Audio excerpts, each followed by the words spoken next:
Assalamualaikum warahmatullahi wabarakatuh. Saya Putra Rizky Notonegoro, calon guru penggerak Angkatan 7 SMA Negeri 1 Dukuharu, Kabupaten Tegal. Pada sesi demonstrasi kontekstual kali ini, saya akan mewawancarai kepala sekolah terkait dengan tema pengambilan keputusan dengan nilai-nilai kebajikan. Pada sesi kali ini saya akan belajar banyak dengan kepala sekolah terkait bagaimana sih mengidentifikasikan mana yang termasuk dilema etika, mana yang bujukan moral. Dari hasil wawancara ini saya berharap akan ada tips-tips atau saran atau pengalaman bagaimana cara mengambil keputusan yang tepat dan yang baik sehingga keputusan tersebut menjadi sebuah keputusan yang bijaksana. Untuk lebih lengkapnya, mari kita saksikan video berikut. Waalaikumsalam warahmatullahi wabarakatuh. Oke. Terima kasih Pak Heris, matur nuwun atas kesempatan yang diberikan kepada kami pada hari ini bisa bertemu Bapak untuk banyak berdiskusi terkait dengan bagaimana sih kepemimpinan di dalam sebuah instansi atau sekolah yang Pak Heri selama ini pernah alami. Jadi di sini saya akan banyak mengambil ilmu. Saya akan ngangsu kawruh ke Pak Heris terkait dengan bagaimana menjadi seorang pemimpin yang baik, menjadi pemimpin yang bijaksana. Tentunya dari bagaimana pemimpin yang baik dan bijaksana itu terlihat dari sebuah pengambilan keputusan yang bijaksana juga. Nah, jadi dari permasalahan-permasalahan Pak Heri selama menjadi kepala sekolah di sini atau di SMA Negeri 1 Dukuharu atau di SMA lainnya atau mungkin jadi pemimpin organisasi, tentunya pernah mengalami banyak problematika dan tentu ada cara-cara atau trik-trik khusus ketika menyelesaikan permasalahan tersebut. Nah, di sini saya akan mengambil ilmu dari Pak Heris, kira-kira tips-tipsnya bagaimana sih menjadi seorang pemimpin itu. Boleh. Oke. Dalam sebuah kasus atau problematika tentunya ada beberapa kasus yang berbeda. Yang pertama ada kasus dilema etika, ada juga kasus bujukan moral. Nah, selama Pak Heris menjadi seorang pemimpin kemudian menemui permasalahan tersebut, bagaimana sih Pak Heris bisa mengidentifikasikan kasus-kasus tersebut, Pak? Ya, sebelumnya saya ucapkan terima kasih udah upload lah. Ini kita bisa diskusi ya, sama-sama diskusi mengenai ini ilmu bersama. Jadi terkait dengan tadi pertanyaan pertama, nah sebetulnya kita sudah bisa mengidentifikasi dari jenis kasus atau masalah itu sendiri. Misalnya dengan kasus atau masalah dilema etika, kan itu berarti kasus seseorang ya, dalam keadaan benar melawan benar. Sedangkan bujukan moral itu kasus seseorang ya dalam keadaan benar melawan salah. Jadi dengan ini kita bisa sudah jelas mengidentifikasi dua hal ini.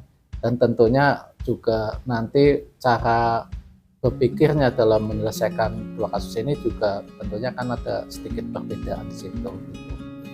Nah, itu yang mengidentifikasi terkait masalah ini.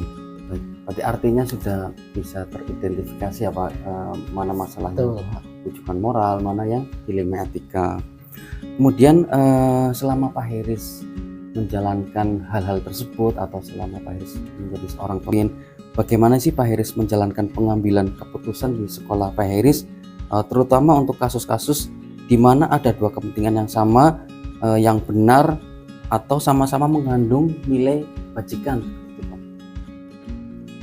Selama ini kita sudah banyak mengambil keputusan terkait dengan kasus-kasus, baik kasus secara umum maupun kasus yang terkait dengan dilema etika itu.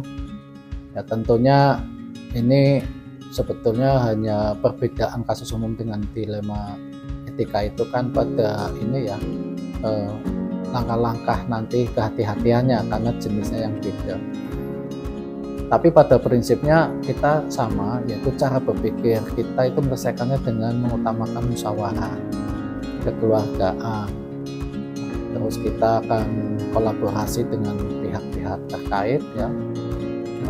Terus yang paling utama tetap berpegang pada aturan main yang ada, aturan yang berlaku dan SOP kalau ada. Nah, itu tetap pegang sehingga semua masalah nanti akan kita putuskan dengan benar dan yakin bahwa keputusan kita pasti akan cocok lah dengan permasalahan itu. Oke, baik. Kira-kira ada itu nggak Pak, ada langkah-langkah atau prosedur-prosedur untuk menangani kasus-kasus tersebut begitu?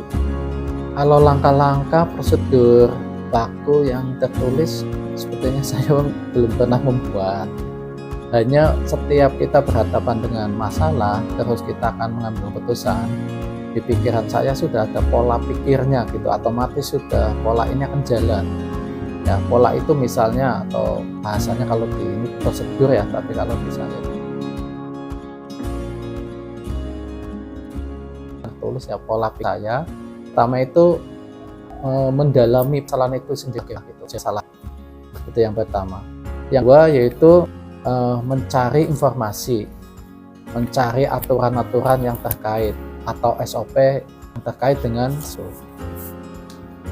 yang ketiga, setelah kita mempelajari masalahnya, kita mempelajari mencari informasi, aturan. Yang ketiga, kita mencari solusi alternatif.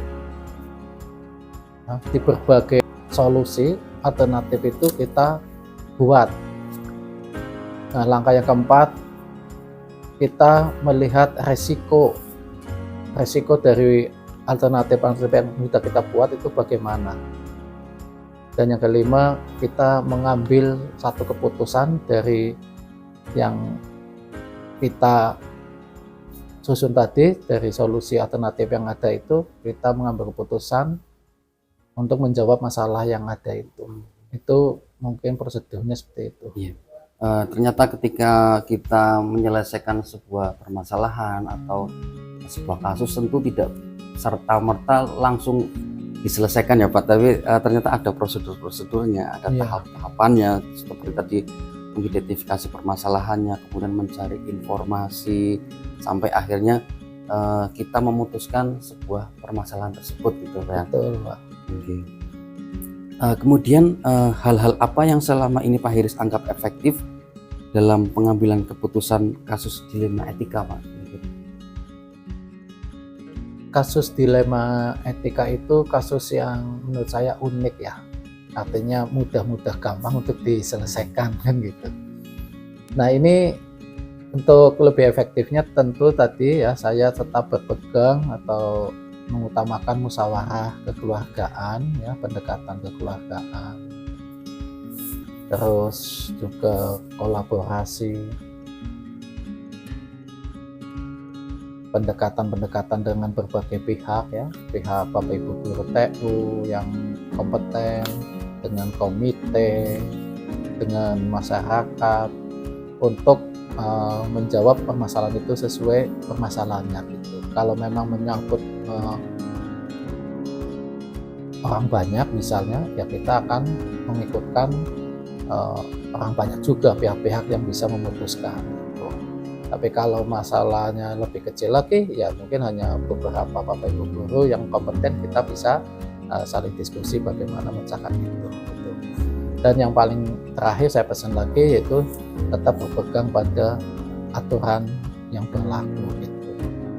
Itu sangat efektif ya. Jadi untuk efektifnya musyawarah kekeluargaan, berpegang pada ketentuan yang ada. Gitu. Artinya berarti ketika kita menyelesaikan sebuah kasus tentu ada pendekatan ya Pak, pendekatan yang efektif seperti apa ya tadi seperti disampaikan Pak Hairys, musyawarah, kemudian dilakukan secara kekeluargaan gitu, dan tentu bagaimanapun itu tetap kita harus memegang sebuah aturan yang ada gitu ya. Kita walaupun apa keluarga atau musyawarah kita nggak boleh lepas dari aturan-aturan yang ada gitu ya. Nanti keputusan yang diambil akan menjadi keputusan yang tepat gitu. Oke. Kira-kira dari proses-proses tadi yang Pak Heri sampaikan itu, kira-kira ada nggak Pak tantangan ketika mengambil keputusan kasus-kasus sebelumnya itu, Pak? Sepertinya semua masalah kalau kita mengambil keputusan pasti punya tantangan ya, semua pasti ada. Nah, tantangan-tantangan ini sifatnya halus tapi cukup berat ini kalau terkait kasus dilema etika ini. Karena tantangannya itu terkait dengan nilai-nilai kemanusiaan. Biasanya masalah enak tidak enak gitu.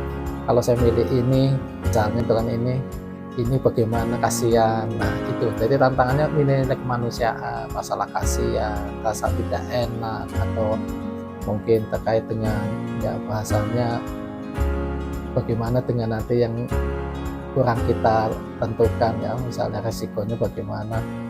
Jadi terkait dengan rasa ya, itu tantangannya itu. Mungkin itu Pak. Oke. Berarti terkait dengan dilema etika memang tantangannya rasa ya Pak ya? Iya Pak. Karena memang dilema etika itu kan sesuatu problematika atau kasus yang memang Benar-benar dua-duanya benar ya Pak iya, ya. jadi Akan tetapi kita memilih mana hal yang terbaik gitu ya. Tentunya dari dua benar itu kita harus bagaimanapun harus memilih mana yang terbaik gitu ya Pak ya. betul itu Pak. Oke. Betul sekali. Terus dari ini Pak, dari kasus-kasus yang Pak Heris pernah alami atau problematika tadi, kira-kira ketika Pak Heris menyelesaikan kasus tersebut, ada itu nggak, ada waktu khusus atau tempat khusus dalam menyelesaikan atau menjalankan keputusan tersebut gitu Pak? Selama ini sepertinya saya nggak pernah buat ini ya, apa ya, penjadwalan khusus atau waktu khusus maupun tempat khusus. Karena permasalahan-permasalahan yang timbul kadang-kadang kan tidak melihat tempatnya di mana kan gitu, ataupun jadwalnya kapan kan. Jadi kita melihat masalahnya Pak. Kalau masalahnya itu misalnya kita anggap ringan, ya secepatnya kita akan memutuskan mengambil keputusan dari masalah itu. Jadi tidak pakai waktu lama gitu Pak. Namun apabila kasusnya mungkin dianggap berat ya, terlalu banyak faktor, banyak hal yang perlu dipertimbangkan, tentunya saya membutuhkan waktu gitu. Nah, kalau saya kebiasaannya mempunyai permasalahan cukup berat atau mungkin cukup penting, saya akan minta waktu beberapa saat ya, mungkin bisa hari, yaitu untuk mengolah tadi langkah-langkah pemikiran di pola pikir saya, bagaimana langkah-langkah itu saya pertimbangkan. Nanti pada saatnya kalau memang itu sudah mantap, biasanya saya akan memantapkan lagi dengan rembuk dengan beberapa Bapak Ibu guru maupun TU yang kompeten. Itu kalau berat. Jadi masalah waktunya ya apa ya, maksudnya tidak harus dijadwal berapa lamanya gitu ya, tapi sesuai dengan permasalahannya saja gitu ya. Inilah artinya fleksibel lah waktunya. Artinya menyelesaikan masalah itu tentu melihat kondisi juga ya Pak, kondisi juga Ya, mana betul. memang yang harus segera diselesaikan pada waktu itu, terus mana juga mana yang memang harus diselesaikan secara prosedural itu ya Pak. Betul. Jadi tidak serta-merta kita harus menyelesaikan keputusan pada waktu itu juga, tapi memang harus dilihat dulu kondisinya seperti apa, kemudian permasalahannya seperti apa yang kita hadapi, apakah berat atau ringan gitu ya Pak ya. Okay. Terus dari Pak Heris atau pengalaman Pak Heris, kira-kira ketika menyelesaikan permasalahan tersebut ada nggak Pak faktor-faktor apa atau seseorang yang selama ini membantu atau mempermudah untuk menyelesaikan permasalahan atau problematika atau kasus-kasus tersebut? Menurut saya justru itu kekuatan saya itu dengan banyak orang yang telah membantu saya, yang telah istilahnya siap mendampingi saya dalam diskusi-diskusi itu kekuatan saya dalam mengambil keputusan ya. Misalnya Bapak Ibu guru, TU yang kompeten ya, juga terkait dengan Bapak Ibu komite, atau juga dengan masyarakat, orang tua. atau juga dengan ini ya, berbagai dinas atau stakeholder yang ada. Nah itu sebetulnya membuat saya lebih kuat dalam mengambil keputusan gitu, karena dengan itu biasanya saya akan mencoba berbicara, berdiskusi dengan pihak-pihak itu gitu. Nah ini kondisi orang-orang seperti ini yang saya anggap malah penting gitu, penting dalam melangkah ya, khususnya dalam mengambil keputusan masalah kasus yang cukup berat lah, kita anggap cukup berat, maka kita butuh orang-orang yang bisa diajak diskusi. Artinya ketika Pak Hiris mengambil keputusan tetap mengedepankan asas musyawarah ya Pak ya, tetap berdiskusi dengan pihak lain, karena ketika semua orang bisa berpendapat, itu adalah salah satu hal yang menguatkan keputusan yang akan diambil gitu ya Pak ya. Ya. Berarti tetap mengedepankan diskusi dan musyawarah tadi. Yang terakhir Pak, saya minta tipsnya dari yang Pak Haris tadi sampaikan atau dipaparkan. Kira-kira pembelajaran apa nih yang kira-kira yang bisa saya ambil dari penyelesaian kasus-kasus tersebut, kemudian dari Pak Haris pengalaman selama ingin memimpin sebuah instansi yang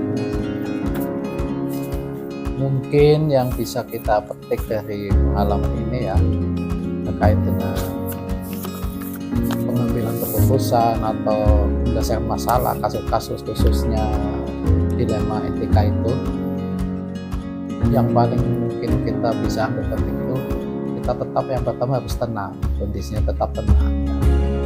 Karena kalau kita sudah tidak tenang, masalah sekecil apapun akan jadi kelihatan berat dan susah gitu. Tapi kalau dengan tenang, justru dibalik, masalah yang besar pun nanti akan melihat jalan keluarnya. Jadi kita tetap tenang. Yang kedua, tadi tetap mengikutkan berbagai pihak dengan cara musyawarah dan kekeluargaan itu. Dan yang keempat, jangan lupa selalu berpegang pada ketentuan. Nah itu mungkin pembelajaran yang harus kita ambil sebagai pemimpin dalam mengambil keputusan itu, sepertinya itulah kondisi kita harus tetap tenang dalam situasi apapun. Terus setelah itu baru kita berpikir untuk memecahkan masalah.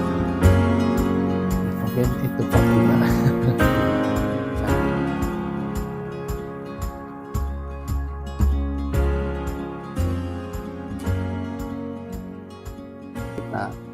Menjadi seorang pemimpin, kita juga selain bisa mengelola program, mengelola stakeholder yang ada, kita juga harus mengelola emosi ya Pak ya. Mengelola emosi, bagaimana kita bisa dalam kondisi apapun, dalam kondisi segala apapun kita harus tenang dan bisa berpikir jernih agar kita bisa menyelesaikan dengan cepat dan tepat gitu ya Pak ya. Betul Pak. Kemudian kita bisa juga mengedepankan asas musyawarah, kita bisa berdiskusi dengan pihak-pihak lain ya.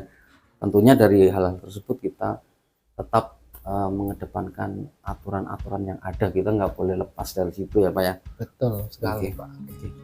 Terima kasih Pak Iris, diskusi pada hari ini alhamdulillah saya mendapatkan banyak ilmu. Semoga Pak Iris tidak bosan-bosannya untuk berbagi kepada saya. Apabila nanti kami ada kesulitan atau butuh diskusi, nanti kita bisa diskusi kembali.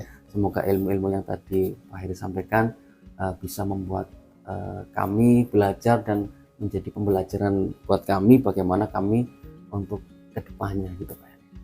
Ya sama-sama Pak, saya juga masih terus harus belajar ini karena perkembangan zaman banyak hal yang kita harus juga ikuti perkembangannya, maka harus belajar juga ini.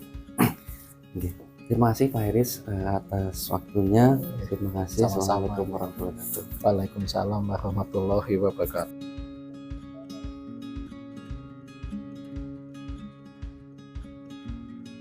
Bismillahirrahmanirrahim. Assalamualaikum warahmatullahi wabarakatuh. Waalaikumsalam warahmatullahi wabarakatuh. Selamat sore Pak Bambang. Terima kasih atas kesediaannya untuk waktunya, untuk menyempatkan waktu untuk ngobrol-ngobrol pada sore hari ini. Pak Bambang, untuk sore hari ini spesial ini, saya mau ngangsu kawruh ke Pak Bambang sebagai kepala sekolah di SMP ya. Jadi terkait dengan tugas CGP atau calon guru penggerak, saya diminta mewawancarai terkait dengan pengalaman Pak Bambang sebagai kepala sekolah. Bagaimana sih Pak Bambang ketika jadi kepala sekolah untuk memutuskan beberapa problematika yang ada di sekolah. Tentu sebagai kepala sekolah Pak Bambang pasti mengalami hal-hal yang seperti itu. Oleh karena itu saya diminta nih untuk ngangsu kawruh untuk mengambil ilmu dari Pak Bambang terkait dengan pengalaman Pak Bambang yang selama ini pernah dilakukan. Untuk yang pertama, kira-kira nih Pak Bambang, selama Pak Bambang menjadi kepala sekolah atau Pak Bambang sebagai tim leader, bagaimana Pak Bambang dapat mengidentifikasi nih kasus-kasus yang mana yang merupakan kasus dilema etika, mana yang merupakan kasus bujukan moral Pak Bambang, kira-kira seperti apa? Ya. Untuk beberapa kasus yang dialami di sekolah itu memang kompleks ya, yang terkait dengan jenis dilema etika sama-sama benar ya. Kadang ini kan samar, sehingga kepala sekolah perlu bijaksana dalam memilih untuk mengidentifikasi mana yang dilema etika, mana yang bukan moral. Biasanya saya harus mengidentifikasi siapa yang terlibat dalam kasus itu. Jadi apakah itu guru atau siswa atau mungkin unsur dinas atau bahkan masyarakat. Nah, yang pertama itu siapa yang terlibat dalam kasus tersebut. Yang kedua, konten, isi masalahnya apa. Jadi permasalahannya ini terkait dengan kebijakan, terkait dengan kemauan pribadi. Nah, karena ada ya usulan salah personal, tapi ada juga yang terkait dengan kebijakan. Nah, terkadang saya pernah menemui permasalahan yang sifatnya pribadi. Jadi ada orang eksternal dari masyarakat yang kemudian menyampaikan sesuatu dan saya harus memutuskan ini benar atau salah. Nah, sehingga setelah diketahui tadi orangnya, kemudian permasalahannya, yang konteks masalahnya, kemudian ini hal yang A, sedangkan yang kalau yang tadi terkait dengan rujukan moral, tentu saya harus harus lebih jeli untuk bisa memutuskan. Tapi pada prinsipnya keduanya hampir serupa dalam tahapan identifikasi. Kalau sudah diketahui orangnya, permasalahannya apa, kemudian jenis permasalahannya apa ya, kemudian diidentifikasi ya, itu sebenarnya bisa diketahui ini benar sama benar atau ini benar dan ini salah, harus diputuskan. Iya, jadi artinya ketika Pak Bambang akan menjalankan pengambilan sebuah keputusan, mengidentifikasi terlebih dahulu ya, tadi siapa orangnya, kemudian permasalahannya apa gitu ya. Baik, kira-kira selain tadi prosedur seperti apa yang Pak Bambang lakukan selama ini selain mengidentifikasi tadi? Dalam memutuskan ya? Iya, dalam memutuskan. Ya. Kalau prosedurnya itu yang pertama pasti identifikasi ya. Yang kedua adalah saya akan mencari informasi. Informasi itu silang, jadi bukan hanya satu sumber saja. Jadi sumber kalau masalah permasalahannya terkait beberapa hal itu saya harus cross informasi. Jadi berbagai sumber untuk memastikan validitas sebuah informasi. Yang kedua sebagai bahan pertimbangan untuk memutuskan. Jadi yang kedua adalah saya harus mencari informasi ya dari eksternal ya untuk memutuskan. Apabila kasusnya terkait dengan permasalahan kebijakan, tentu sumbernya bisa saya referensi dari per orang atau saya cari di perundangan ya, sekarang mudah internet. Jadi saya harus mengecek itu kebijakan yang terkait dengan yang berikutnya. Setelah saya dapatkan informasi untuk kasus tersebut, baik secara dari perorangan maupun dari saya mencari referensi internet perundangan, kemudian saya diskusi. Apabila permasalahannya sifatnya sistem dan menyangkut kepentingan umum sistem sekolah, maka saya harus diskusi dengan tim yang sesuai. Misal tentang sarpras, tentu saya harus mengajak pembantu sarpras. Kalau hubungan siswa, saya diskusi dengan siswa. Nah, setelah diskusi, kemudian saya berdasarkan referensi yang ada, baru diputuskan. Alurnya begitu. Oke, baik. Oke, sangat menarik sekali ya Pak Bambang ya. Jadi selain identifikasi tadi, berarti ada langkah-langkah tadi, berarti pencarian informasi terlebih dahulu Pak Bambang ya. Jadi sebelum memutuskan, tentu kita tidak bisa secara langsung atau tiba-tiba memutuskan sesuatu ya. Tentu ada prosedur-prosedur yang seperti tadi Pak Bambang sampaikan. Nah, selama ini nih, selama Pak Bambang menjadi kepala sekolah, menjadi leader, kira-kira ada nggak tantangan ketika mengambil keputusan kasus-kasus tersebut, terutama dalam kasus dilema etika itu? Kira-kira ada nggak tantangannya gitu? Tantangan paling berat ini ketika memutuskan sesuatu yang menyangkut dengan satu kesejahteraan. Yang kedua, yang menyangkut tentang psikis seseorang, sehingga ini tantangan yang berat. Itu permasalahan. Yang ketiga ada lagi yang menyangkut tentang sosial kemasyarakatan. Jadi tantangan memutuskan itu, kalau hubungannya sama kesejahteraan, itu hampir semua orang begitu kesejahteraannya kita tidak bisa memutuskan lebih bijaksana, itu akan menjadi hal yang cukup permasalahan umum di sekolah. Yang kedua, jika permasalahannya terkait dengan apa tadi yang kedua ya, kepribadian ya personal ya, itu menyinggung perasaan, akhirnya jadi akan timbul masalah baru. Yang ketiga terkait dengan masyarakat. Jadi kepala sekolah itu memutuskan sesuatu harus berpikiran luas, dampak bagi internal sistem dan eksternal. Jadi kalau misalnya memutuskan sesuatu, ini dampak bagi masyarakatnya apa nih? Nah, kalau berdampak sama masyarakatnya kira-kira berisiko, ya harus, itu tantangannya gitu Pak. Ya, luar biasa sekali ya, ternyata tantangannya begitu kompleks. Jadi ketika memutuskan ada beberapa hal yang memang harus kita lihat dari sudut mana nih kita harus memutuskan gitu ya, dengan tantangan-tantangan tersebut. Kira-kira nih Pak Bambang nih, ketika Pak Bambang menyelesaikan atau mencoba menyelesaikan sebuah kasus, ada misalnya ada waktu khusus atau tempat khusus atau jadwal khusus untuk membentuk atau prosedurnya seperti apa sih ketika menjalankan? Ada waktu khusus atau tempat khusus atau seperti apa gitu? Ada nggak? Barangkali bisa dibagikan tips-tipsnya gitu. Keputusan ada dua jenis. Ada yang harus diputuskan cepat saat itu, ada juga yang bisa kita delay. Keputusan cepat itu harus taktis. Kalau sekolah harus mampu memutuskan di lapangan itu orang tidak. Pada saat tertentu kita harus memutuskan cepat, ini harus bisa begini A, dan apapun risikonya memang harus planning. Karena hal tertentu memang tidak bisa diundur waktu. Contoh misalnya, pada suatu kejadian di sekolah ada siswa yang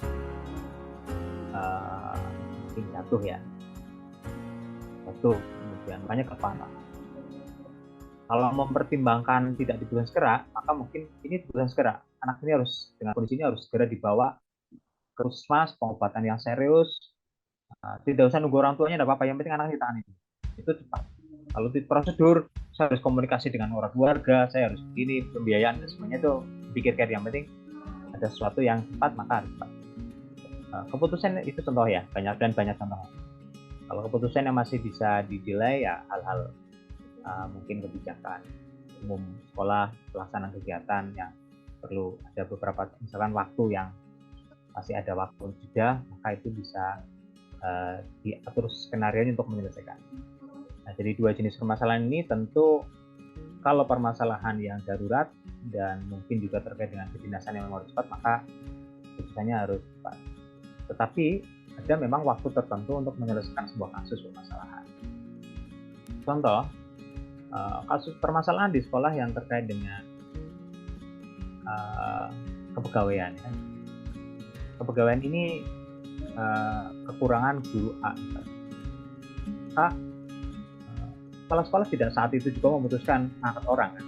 Ini harus butuh waktu sekian untuk bisa hari memutuskan. Demikian juga terkait dengan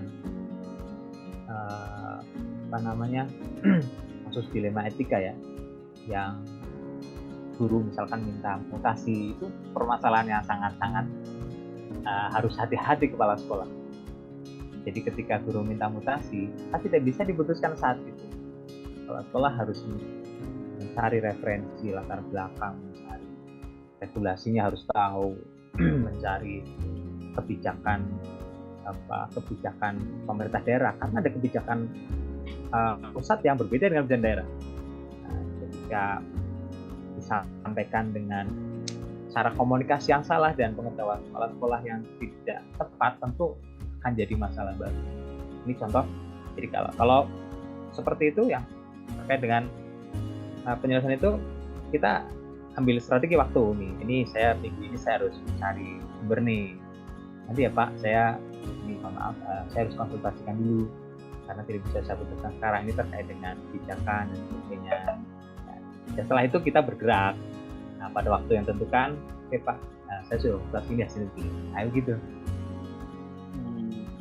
Baik, jadi memang harus ada strategi ya ketika kita akan menyelesaikan sebuah permasalahan ya. Jadi kita harus bisa memetakan, kita harus bisa memilih, kita harus memilah mana yang memang harus segera diselesaikan, mana yang memang harus disesuaikan gitu ya. Tidak serta-merta kita sebagai kepala sekolah misalnya harus menyelesaikan pada saat itu juga, pada satu saat yang cepat. Tapi memang kita harus memilih dan memilah memang kapan waktunya keputusan itu harus diambil, kapan keputusan itu harus dipikirkan terlebih dahulu gitu ya Pak Bambang ya, kurang lebih seperti itu. Dan satu lagi Pak Putra, tidak boleh dengan emosional. Oh iya, tidak boleh dengan emosional. Harus diputuskan dengan tenang, dan tidak ya, walaupun cepat tapi tetap tenang artinya. Artinya ketika kita memutuskan sesuatu dengan cepat pun keputusan itu tepat ya, tepat ya, tidak emosional ya. Artinya tetap dalam kondisi sadar ya, tidak dengan menggunakan emosi yang berlebihan ya. Oke, baik. Terus gini Pak, selama ini nih dari Pak Bambang mencoba mengambil keputusan tadi, ada tidak yang faktor atau mungkin ada yang seseorang yang membantu Pak Bambang dalam mengambil keputusan tersebut, kira-kira ada nggak Pak kira-kira? Ya, di sekolah, kalau kita posisi sekolah, kita buka organisasi. Orang-orang yang sekitar kepala sekolah khusus staf, akan komite itu menjadi orang-orang yang tidak boleh dilewatkan dalam mengambil keputusan. Pelibatan unsur terkait juga bisa menjadi bagian penting dalam terkait dengan jajaran, tentu saya harus besar dan tumbuh. Kalau hubungannya sama guru, saya juga harus komunikasi dengan PPTK dan pengawas ya. Nah, orang-orang tersebut itu memiliki peran masing-masing dalam kita mengambil keputusan. Jadi yang pertama faktor terkait dengan personal, orang-orang yang terkait dengan kebijakan yang akan kita ambil dan keputusan. Tadilah disesuaikan mahasiswa. Ada juga yang harus semua.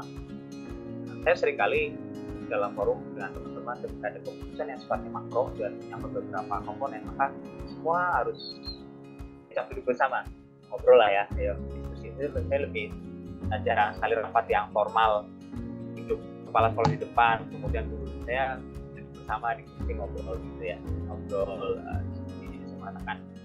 dirasa istilahnya. Yang kedua, faktor ini penting sekali Pak. Untuk mengambil keputusan itu adalah faktor gaya komunikasi. Gaya komunikasi ini sangat-sangat penting di antara faktor yang paling penting saya kira gaya komunikasi. Karena begitu gaya komunikasinya salah, maka bisa diterima dengan tidak. Atau ya dengan kata yang sama yang dikeluarkan dari mulut ketika dengan nada yang berbeda saja kan rasanya berbeda. Kondisi kasus baik dilema etika maupun yang terkait dengan satunya tadi rujukan moral. Nah ini kan hal-hal yang sebenarnya kalau bicara level sama sebenarnya ketika dikomunikasikan dengan baik maka kira kuncinya ada di gaya komunikasi.